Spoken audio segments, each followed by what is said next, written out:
Quando falamos de internet, principalmente pessoas na minha posição, né, que querem compartilhar conhecimento, querem mostrar que sabe o que está falando, tem conteúdo, quer deixar um legado, é muito difícil falar das cagadas que fizemos ao longo da nossa carreira. Então é uma coisa bem difícil de compartilhar, porém, como falamos aqui que senioridade está muito atrelado não só apenas a conhecimento técnico, também a bagagem que a gente adquire com erros praticamente. Imagina só, se você é elogiado, se você acerta sempre, você sempre vai se manter igual. O que faz o ser humano evoluir é a crítica, principalmente a crítica construtiva. E principalmente em cima dele é a autocrítica. Quando você percebe que você precisa tomar um jeito na tua vida, né? Então, esse vídeo eu falo sobre minha experiência na Apvida, que foi agora há pouco como gerente de projetos e qualidade do CSC, como que foi implementar um projeto bem ambicioso que mudaria de ponta a ponta a jornada de vendas. Olha só, o CSC é algo ali processual, né? É braçal. E a gente está falando aqui de algo que ia transformar não apenas o CSC, ia transformar toda a jornada de vendas da companhia. E que mesmo assim, depois de muito esforço, meses de esforços colocados, com diversas áreas participando, e mesmo assim não saiu como deveria, e boa parte disso foi responsabilidade minha. Então, eu fiz a cagada, aprenda com a minha cagada para que você não faça cagada ou no seu time ou na sua empresa. Vem comigo, porque esse vídeo vai ser bem bacana. Espero eu. Tá? E estarei de olho na sua cara de julgamento, viu? Tem teto de vidro que taca a primeira pedra. Vão comigo. Antes de tudo, antes da história em si, deixa eu te dar um contexto sobre uma coisa que eu estou vendo acontecer quase que toda semana. Todo mundo quer IA. Startup, empresa de saúde, escritório contábil, restaurante, todo mundo só fala de IA.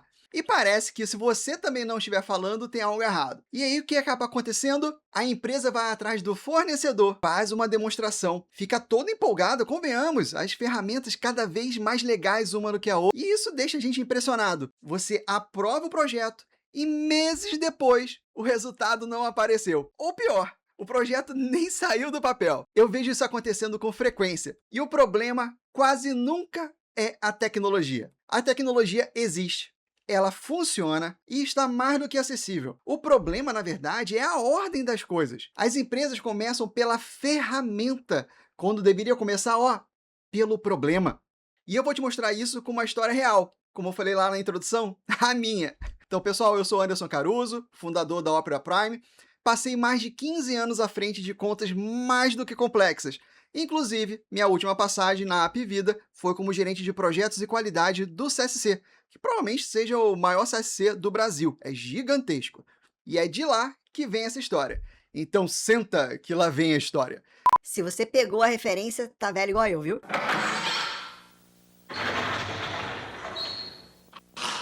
Senta que lá vem a história. Mas antes, para te dar um contexto ainda maior e você entender o tamanho do negócio, você precisa entender como que funcionava o processo de cadastro de clientes na operadora Apvida. Na época, a Apvida tinha quase 60 pessoas ali dedicadas exclusivamente para cadastrar novas vidas. Estamos falando aqui tanto da linha de PF quanto de PJ. O fluxo era mais ou menos assim. Gente, falando de uma forma bem generalista, bem holística, tá? O vendedor entrava na plataforma própria dele, colocava lá, digitava, na verdade, todos os dados, anexava as imagens e isso chegava para o legado, o sistema legado da empresa. A partir dessa chegada no sistema legado que entrava na fila do CSC, que é o Centro de Serviços Compartilhados. O assistente pega aquele cadastro, abre o sistema e conferia tudo, documento por documento. Cada botão é o documento de uma pessoa. Viu os documentos de uma pessoa? Volta, escolhe outra pessoa. Pensa só o seguinte, é um sistema legado, ele realmente é um grande diferencial, mas é bem antigo. Então, a navegação, o famoso UX, não é um dos melhores. Imagina, se uma pessoa física já tem uma média ali de 5 pessoas, imagina quando a gente estiver falando de pessoa jurídica, que vai ali de 2 a 99 vidas, cada uma com média de 5 documentos. Imagina a dor de cabeça, o trabalho sacal que era fazer isso todos os dias. E existia o problema. Porque cada uma das conferências você tinha que fazer, opa, eu vi que tem algo errado, eu devolvo. Ou seja, existia um SLA de 48 horas úteis e então esse 48 horas úteis se tornava dias, potencialmente semanas, porque novamente ficava ali o ping-pong entre o vendedor e o back-office. Então imagina, você na hora da venda, o cliente ali quente querendo vender, querendo comprar, e você fica nesse ping-pong demorando dias. Olha quantos clientes potenciais estavam sendo perdidos, o famoso churn. E um segundo ponto que eu nem comentei, cara, novamente, o time estava sendo consumido por um trabalho mecânico e extremamente chato. Abre sistema, confere o documento, aprova ou reprova, passa para o próximo. Ou seja, estamos falando de um processo chato, caro, lento e que obviamente não escalava. Então, quando mapeamos esse processo de ponta a ponta, e quando eu digo ponta a ponta, é de verdade, nós fomos entrando em diversos setores que estava ali atrelado, comercial, TI, próprio back-office, o time de cadastro, foram 4 meses fazendo levantamento junto com essas áreas. E desse levantamento ficou óbvio aonde estava o gargalo. O problema não estava no CSC, estava lá no início da venda. O vendedor subia o cadastro praticamente sem filtro. Só quando chegava lá no CSC, que tinha o prazo de 48 horas úteis, é que alguém olhava e colocava ali a lupa e falava, olha, faltou um documento, a imagem está com má qualidade, o nome você digitou errado, tem dados errados, campos inválidos. Ou seja, a solução mais inteligente seria colocar um OCR lá na porta de entrada, no próprio portal de vendas. E aí, um parênteses para quem não sabe o que é OCR. Sem julgamentos aqui, beleza? OCR é Optical Recognition. Ah, sou bilíngue, hein? É uma tecnologia que ela lê os documentos digitalizados e extrai o texto automaticamente. Então, em vez de um humano abrir o arquivo, ler o campo e digitar a informação, o OCR faz isso em segundos. É o que está por trás, por exemplo, de quando você fotografa um boleto e coloca no aplicativo do seu banco. E ele já puxa todos os dados e preenche sozinho. Esse é o OCR. Então, voltando, o vendedor subiria o documento, o OCR faria a leitura na hora, identificaria imediatamente o que estava errado e já daria o feedback de forma imediata, antes de chegar no CSC, antes de entrar em fila. Com isso, o que chegasse lá no CSC já teria passado por uma validação inicial, e somente casos pontuais ou específicos que cairia realmente para o humano. O SLA cairia, o retrabalho cairia, a experiência do cliente melhorava, porque o ajuste aconteceria na hora da venda, não 2 dias depois. Era uma solução elegante. E eu estava convicto de que tudo funcionaria. A gente foi lá no mercado, abrimos o famoso bid, consultamos diversos fornecedores, destes 3 foram selecionados e pedimos um teste, o famoso MVP. Avaliamos a qualidade de leitura de cada um deles e desses 3, selecionamos um para as próximas etapas.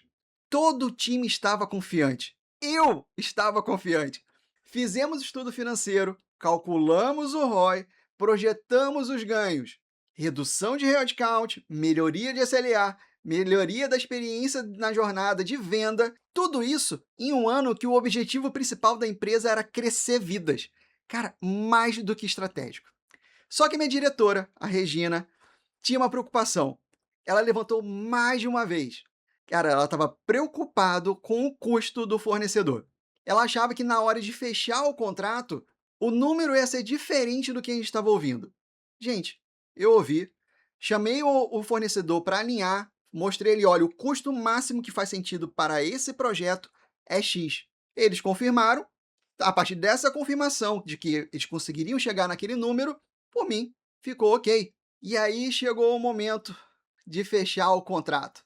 O fornecedor acabou ajustando os valores para o produto final, o produto que realmente iriam nos entregar. E o ROI, galera, ficou negativo. Cara, não é que ficou apertado ou ficou ali no limite. Não, não, não. Ficou negativo. O projeto, nos valores reais que o fornecedor apresentou, não tinha viabilidade financeira nenhuma. A promessa da pré-venda não se sustentou. Aquele número que eles confirmaram que conseguiriam chegar, obviamente não conseguiram. E meses de trabalho, de agendas, de energia de vários times foram para o ralo. A Regina ficou uma arara e convenhamos com toda a razão, né? Porque ela alertou diversas vezes. O sexto sentido, o sentido aranha dela, estava sinalizando exatamente para isso. E eu convicto da solução. Eu vejo hoje que talvez eu não tenha dado o peso que deveria ter dado. E esse foi o meu erro. O processo estava mapeado certo, o problema estava certo, a solução era tecnicamente viável. O erro foi não validar o custo real, ali ó, formalizado, assinado em sangue, para então envolver todo o time, gerar a expectativa e não chegar num ponto em que dá marcha ré, tem um custo político e de energia gigantesco. Regina, não sei se você vai ver esse vídeo, se um dia você vê, já falei isso olhando nos seus olhos, mas eu falo aqui de novo. Me desculpa, você estava mais do que certo. Né? O seu sexto sentido bateu e com toda certeza eu aprendi. E isso é algo que eu vou levar para toda a minha carreira. E eu espero poder compartilhar com mais pessoas. E pegando aqui, aproveitando que a Regina era uma grande líder e lembra muito a mamãe também, né? Minha mãe costumava dizer uma coisa: primeiro erro é humano, segundo erro é burrice, terceira vez eu vou poupar vocês, tá? Então, com esse aprendizado, voltou atrás e fomos para o plano B. Esse plano B era bem menos ambicioso, porque ele não mudava nada lá na jornada de venda. O vendedor continuaria subindo os documentos da mesma forma, sem nenhum feedback na hora. Essa parte ficou para depois, ficou para o futuro, mas aceleraria de forma considerável a análise dentro do CSC. Ou seja, a solução foi um OCR bem mais barato. A gente está falando aqui de 5 centavos por análise, conectado ao sistema legado e funcionando em modo de diagnóstico em massa. Em vez do assistente abrir documento por documento no sistema, o OCR pegava tudo aquilo, fazia uma análise em bloco e entregava já uma planilha completa, indicando exatamente o que estava errado em cada um dos cadastros. Obviamente, se houvesse algum erro. Com isso, o assistente ia direto no sistema e corrigia pontualmente, sem abrir cada anexo, sem o processo excruciante. Gente, estou falando para vocês, é excruciante de apertar botão a botão. Para planos individuais, com ali em média 5 documentos por vida, já era uma mudança assim, significativa. Agora, quando a gente fala de contratos PME com dezenas, quase que centenas de vidas, imagina a qualidade de vida, eficiência, agilidade e baixo erro. O projeto, obviamente, foi aprovado, entrou na fila de TI, o que era e que provavelmente ainda é um grande gargalo. Né? Grandes empresas, quando tem toda a funila num time de TI só, acaba dando, né, uns atrasos. Então, o estudo indicava redução do SLA de 48 para 24 horas. Para uma operadora com crescimento de vidas como objetivo principal do ano, 24 horas a menos no processo de venda é um ganho estratégico. Já ouviram falar aquela de que não era o herói que queriam, mas sim o herói que precisavam? Então, não era o projeto que eu queria, mas era o projeto, ó, cabia no bolso. Então, o que essa história concentra? 3 coisas que eu vejo acontecer nas empresas sempre que eu tenho contato e que estão ali tentando implementar tecnologias e falando um pouco mais de IA especificamente. A primeira, você se apaixona pela solução antes de validar a viabilidade. Quando você está convicto que uma solução funciona, a sua cabeça começa a trabalhar para confirmar isso. É o viés da confirmação. É igual quando você quer comprar determinado carro, para todo lugar que você olha, você sempre vê aquele carro, que até antes não aparecia tanto. Então, quando você está nesse projeto, parece que tudo te leva a crer que sim, esse é o caminho. Só que você está fazendo ali, gerando expectativas num projeto que ainda não tem garantia. No meu caso, o que não tinha garantia era o valor real do fornecedor. E sem esse número, eu não deveria ter seguido. Antes de qualquer coisa, o negócio fecha. O custo cabe no bolso? Existe fornecedor que entrega exatamente o que você procura? E principalmente com um número que faça sentido para a empresa? Isso vem antes de qualquer reunião de alinhamento, antes de qualquer apresentação para a diretoria, para os sócios, beleza? Segunda, confiar em promessa de pré-venda. Aprenda com o Padawan aqui. Fornecedor em fase de negociação só quer vender. É a natureza da coisa. Não vou entrar nesse mérito, então não há nada de errado nisso. Vamos assumir a responsabilidade. O problema é quando você toma a decisão de projeto baseado em promessa verbal. Aquela famosa, conseguimos chegar nesse número. Promessa não é contrato, gente. Proposta preliminar não é proposta comercial. Ponto. Antes de comprometer o time, Antes de gerar expectativas, você precisa de um número real e formal do fornecedor, não uma estimativa, um número que ele assine embaixo. A terceira, que acaba sendo a mais comum, é começar pela ferramenta. Esse daqui é o que eu mais vejo, gente. A empresa ouve falar de IA, de automação, de OCR, de agente inteligente, e ele vai lá buscar no mercado, vou buscar fornecedores. Faz uma demonstração. A ferramenta é impressionante.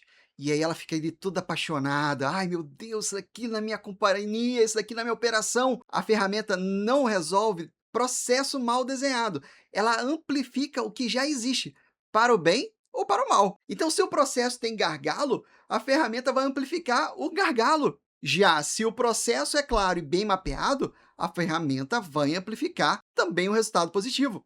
No caso da Apvida, eu comecei pelo processo. Foram meses mapeando de ponto a ponto, entendendo onde estava a perda, onde estava o custo, onde estava a fricção. A tecnologia veio depois, como resposta a esse diagnóstico inicial, e não como ponta de partida.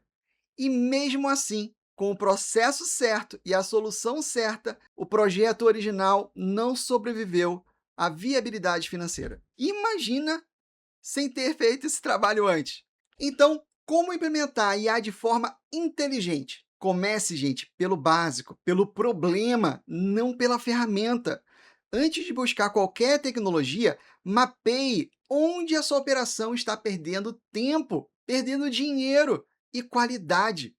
Isso é diagnóstico, e diagnóstico é o trabalho que precede qualquer decisão tecnológica. Valide a viabilidade antes de gerar expectativa. Tenha o número real do fornecedor, tenha o custo real do fornecedor antes de envolver o time, antes de fazer apresentações, antes de construir confiança no projeto que ainda está engateando, porque ainda tem variáveis em aberto. Aceite a solução possível. O plano B não era o que eu queria, gente, mas entregava resultado real dentro da viabilidade que existia. Às vezes a solução certa não é a mais elegante, não é a mais bonita, não é a mais impressionante, mas é a que funciona dentro do que nós temos. E ouça quem tem dúvida. Não para ceder, gente. Não para ceder sem análise, tá bom, gente? Mas para garantir que você está respondendo as perguntas certas antes de seguir em frente. A Regina estava certa. O sexto sentido dela estava vendo algo que eu, no afã de querer entregar no meio da empolgação, não estava enxergando. Experiência e bagagem você adquire com os erros dos outros ou com o seu próprio. No caso aqui da OCR da Apvida foi com o meu erro. Conto aqui para que você aprenda com ele e evite aquela famosa veia saltada na testa do seu gestor. Gente, IA não é mágica. Automação não resolve empresa desorganizada. Ferramenta não substitui processo. O que funciona, o que sempre funcionou, é entender o problema com honestidade, mapear o processo com rigor e escolher a tecnologia certa para o problema certo, no momento certo, dentro da viabilidade que existe. E é justamente isso que a Opera Prime faz. Entra na operação, entende onde está a perda, mapeia os gargalos com dados e só depois indicamos onde a tecnologia e a IA fazem diferença. Se você quer entender onde a sua operação está e o que faz sentido para resolver, o link está aqui na descrição do vídeo. E se esse vídeo te fez pensar em alguma situação parecida que você viveu ou que você está antevendo que vai acontecer, compartilhe aqui nos comentários conosco e, principalmente, divida esse vídeo para pessoas que você acha que vai agregar, que estão ali em momentos de decisão, que estão no afã, estão muito empolgados e talvez não estejam vendo todos os detalhes ao redor. Caruso aqui, agradeço pelo tempo e até a semana que vem.